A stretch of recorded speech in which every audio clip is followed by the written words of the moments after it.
So India versus ইংল্যান্ডের যে first ODI হলো সেটা নিয়ে আজকে আমরা কথা বলবো।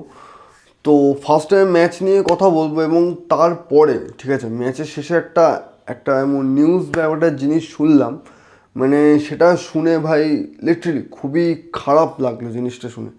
সেটা নিয়ে আমি আলোচনায় আসছি, আগে ম্যাচ নিয়ে একটু কথা বলিনি, তারপরে আমি ওটা আসছি।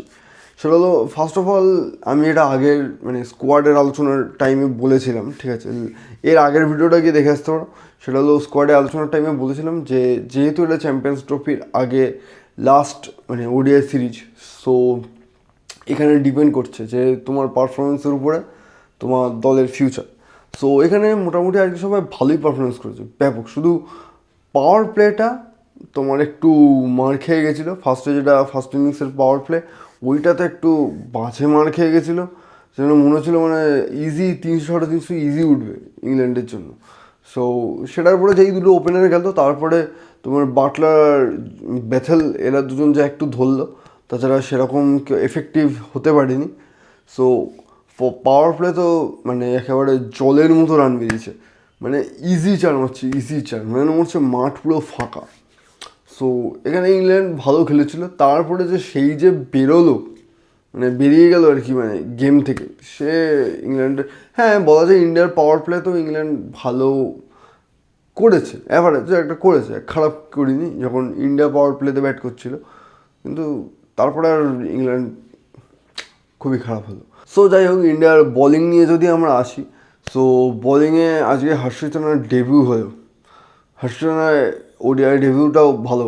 একটা মানে প্রথমে দিকে মার খাচ্ছিলো, একটা ওভারে তো ওদিকে কত 24 না 26 মতো খেয়েছে, আমার ক্লিয়ার মনে আসছে না। সো সেটা খাওয়ার পরে তার পরের ওভারে এসে পরপর দুটো উইকেট, নাইস নাইস, দারুণ। আর ওটা যদি আজকে মানে সল্ট তোমার ওডিআইতে বেশি ভালো লাগলো সল্টের খেলা দেখে, মানে অ্যাজ আ ক্রিকেট ফ্যান যদি বলি, তোমার মানে টি-20-র চেয়ে ওডিআইতে সল্টের বেশি ভালো, মানে কী বলবো গ্রিপ, মানে বেশি ভালো, মানে কী বলে খেলা, যেটা একটা থাকে না খেলার উপরে কন্ট্রোল নিয়েছে, সেটা আর বেটার লাগলো। কিন্তু এরপরে ওই মিসআন্ডারস্ট্যান্ডিংয়ে যদি উইকেট না যেত, তাহলে দুটো ওপেনারের মধ্যে একটা কেউ যদি টিকে থাকতো, রান অনেকটা যেত, আর একটু হতো, তো 300 ছুঁতে পারতো মেবি। সো যাই হোক, তোমার বাকিরা ওদিকে তোমার স্বামী ভালো বল করেছে, শুধু ফার্স্টের দিকে তোমার ইকোনমিক্যাল বল করছিল বাট উইকেট পায়নি, তারপর যখন উইকেট পাওয়া স্টার্ট করলো তারপর আবার ঠিকঠাক বল হয়ে গেছে। ওদিকে তোমার জাড্ডু খুব ভালো বল করেছে। সো বোলিং ঠিকঠাকই হয়েছে, বোলিংয়ে কোনো এ নেই। তোমার প্রথম দিকে বোলিংয়ে যেরকম একটু বললাম, বোলিংটা একটু খারাপ হয়েছে প্রথম দিকে, প্লাস ওই টাইমে একটু ফিল্ডিং মিসও হয়েছে অনেক, ঠিক আছে। সো এইটা বাদ দিলে বোলিং মোটামুটি ওকে আছে। ওইদিকে তোমার তারপরে জয়সওয়ালের যে সুন্দর ক্যাচ, তোমার শেষের যে রান আউট, বাকিগুলো ভালো, ঠিক আছে, ইমপ্রুভমেন্ট হয়েছে তোমার, মানে আগের তুলনায় ওডিআই ফরম্যাট আরও বেটার লাগছে। মানে আপাতত আমি বোলিংটা বললাম, এবার ব্যাটিংয়ে আছি। ব্যাটিংয়ে ভাই রোহিত শর্মা, ইয়ার কেউ প্লিজ রোহিত শর্মাকে ফর্মে ফেরাও প্লিজ, দরকার রোহিত শর্মাকে, রোহিত শর্মা বিরাট কোহলিকে দরকার। আর বিরাট কোহলি তো এই ম্যাচে খেললো না, কেন খেললো না যদি কেউ না জানা থাকো বলি, সেটা হলো তোমার মানে যখন যেদিনকে মানে 6 তারিখ যে খেলা হয়েছে, সো 5 তারিখে রাত্রিবেলা তোমার প্র্যাকটিসের টাইমে তোমার বিরাট কোহলির হাঁটুতে লাগে। সো সেই জন্য বিরাট কোহলিকে রেস্ট দেওয়া হয়েছে। ইঞ্জিরির জন্য বিরাট কোহলি মানে খেলছে না, এটা খুবই কম দেখা যায়, ঠিক আছে। সো যাই হোক, তো বিরাট কোহলি এই জন্য খেলিনি। জানি না বিরাট কোহলি কতদূর কী ফর্মে আছে, দুজনেই তো খুব প্র্যাকটিসের টাইমে তো দেখি খুব ভালো প্র্যাকটিস করে। জানি না ম্যাচে কী হয়েছে, রোহিত শর্মা প্রায় কিন্তু এই সেম আউটই হয়, মানে পাওয়ার প্লেতে এসে ফট করে তুলে দেবে। জানি না, দেখো একটা কথা বলি, কেউ যেচে খারাপ খেলতে চায় না, ঠিক আছে, আমি দোষ দিচ্ছি না কেন তুমি খারাপ খেলছো, বাট আমি মানে চাই যে মানে খেলো, তুমি ভালো খেলো, তোমারও যেমন দরকার, দলেরও দরকার, মানে আমরা ফ্যান্সরাও চাই তুমি ভালো খেলো। সো দেখা যাক, মানে এই তিনটে মানে এটা তো হয়ে গেল, আর দুটো ম্যাচের মধ্যে একটা ম্যাচে তো অ্যাটলিস্ট রোহিত শর্মার রান লাগবে ভাই। এমনি একটা জিনিস, যেটা রোহিত শর্মা আইসিসি টুর্নামেন্টে কিন্তু নেমে ফাটিয়ে দেয়। সো দেখা যাক রোহিত শর্মা স্টেজে মানে নাকি তার আগে কোনো ভালো পারফরমেন্স আসে। সো যাই হোক, রোহিত শর্মা গেল। ওদিকে তোমার গিল, তোমার ওদিকে আর জয়সওয়ালের ফার্স্ট ছিল। জয়সওয়ালকে নাচিয়ে তুলেছে, ঠিক আছে, তোমার আর্চার। সো জয়সওয়াল প্রতিটা বাইরের বল মারতে যাচ্ছে, টেনে একটা ব্যাটে বল হচ্ছে না, কাট করে একটা ইনসুইংয়ে এসে লাগলো, আউট। তারপর ওদিকে 3-4 শ্রেয়াস আইয়ার আর শুভমান গিল নামলো, আর ভাই দুজনে অনেক দিন পর ওডিআই খেলছে। কি কন্ট্রোল হয় খেলার, কি কন্ট্রোল লেভেলে। একটা জিনিস নোটিস করবে, শুভমান গিল কিন্তু কোনো 6 মারিনি, 14টা 4 আছে ইনিংসে শুধু। মানে পুরো ক্লাস যেটা প্লেয়ার বলে, যেমন KL রাহুল বা বিরাট কোহলি যে টাইপের খেলা খেলে, ঠিক আছে, একদম মানে গ্রাউন্ড দ্য গ্রাউন্ড শট, একদম মানে সিচুয়েশন অনুসারে ধরে খেলা, পুরো খেলাকে কন্ট্রোল আনা, ঠিক আছে, মানে কীরকম খেলা উচিত, কোন টাইমে মারার দরকার, কোন টাইমে সিঙ্গেল নিলেও চলবে, কোন টাইমে তোমার বাজে বল আসলে অবভিয়াসলি মারো। সো এই ব্যাপারটা যে মানে বুঝে খেলা, ওই জিনিসটা গিলের দেখে খুব ভালো লাগলো। আর শ্রেয়াস আইয়ারের যে এখানে ইম্পর্টেন্স, মানে এখানে দেখো অবভিয়াসলি শ্রেয়াস আইয়ার চেয়ে গিল বেশি রান করেছে, বাট একদিক থেকে তুমি যদি ভাবো ইম্পর্টেন্সটা কিন্তু রান চেসের ক্ষেত্রে শ্রেয়াস আইয়ারের বেশি। কারণ যখন শ্রেয়াস আইয়ার নামে তখন কিন্তু ইন্ডিয়ার 2 উইকেট চলে গেছে, এবং ইন্ডিয়া তোমার একটু চাপ ইন্ডিয়ার এসেছিলো। এবার সেই যে প্রেশার রিলিজ, এসে পর এখান দিয়ে 4, ওখান দিয়ে 4, এখান দিয়ে 4, সুন্দর খেলেছে। তারপরে তো 6ও মারলো, পরপর 2 6। সো ভালো। আর শ্রেয়াস আইয়ারের একটা জিনিস যেটা দেখে খুবই ভালো লাগলো, সেটা হলো শ্রেয়াস আইয়ারের যে শর্ট বলের যে প্রবলেমটা চলছিল, সেটা শ্রেয়াস আইয়ার ওর পিছনে খেটেছে, ইমপ্রুভ করেছে, সেটা শ্রেয়াস আইয়ারের খেলায় কিন্তু দেখা যাচ্ছে। তারপর একটা ইন্টারেস্টিং জিনিস, সেটা হলো ইন্ডিয়া তোমার যতটা আমার মনে হয় লেফট রাইট কম্বিনেশনের জন্যে তোমার KL রাহুলকে একটু হোল্ড করে রাখলো, রেখে ওদিকে অক্ষর প্যাটেলকে পাঠালো ব্যাটিংয়ে। অক্ষর প্যাটেল আসলো, নিজের কাজটা করলো। এটা T20 ওয়ার্ল্ড কাপের সেমিফাইনালে না কোন ম্যাচে আমার খেয়াল পড়ছে না, ফাইনালে আমার খেয়াল পড়ছে না, একটা ম্যাচে সেম জিনিস করেছিল। সেখানেও কিন্তু তোমার অক্ষর প্যাটেল খেলে গেছিলো এরকম, মানে আগে নামিয়েছিল, অক্ষর প্যাটেল পুরোটা খেলেছিল যতদূর ফাইনালে মনে হচ্ছে, সেটাই আমার মনে আসছে না কোন একটা ম্যাচে হয়েছিল T20 ওয়ার্ল্ড কাপে। সো এখানে অক্ষর প্যাটেল ভালো খেলেছে, এবং তারপরে তো ফটাফট উইকেট গেল, এবং তারপরে ওখানে KL রাহুলের ঠিক আছে মানে বেশি রান বাকি ছিল না তখন, যাই হোক KL রাহুল তোমার আসলো, চলে গেল।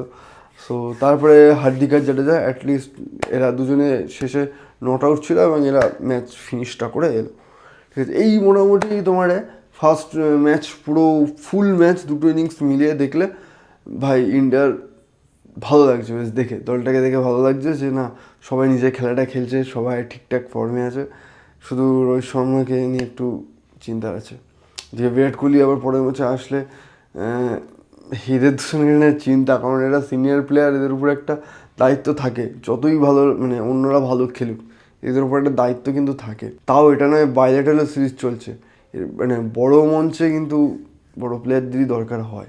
সো এটা নয় ম্যাচ নিয়ে গেল, কিন্তু এরপরে যে কথাটা আমি বলবো বলেছিলাম ভিডিও শুরুতে, সেটা হলো খেলার শেষের পরে শ্রেয়াস আইয়ার একটা কথা বলে, যে আমি কালকে রাতে তোমার জানতে পারি যে বিরাট কোহলি যেহেতু খেলবে না আজকের ম্যাচে, সো আমি কালকের ম্যাচে প্লেইং 11-এ ঢুকছি।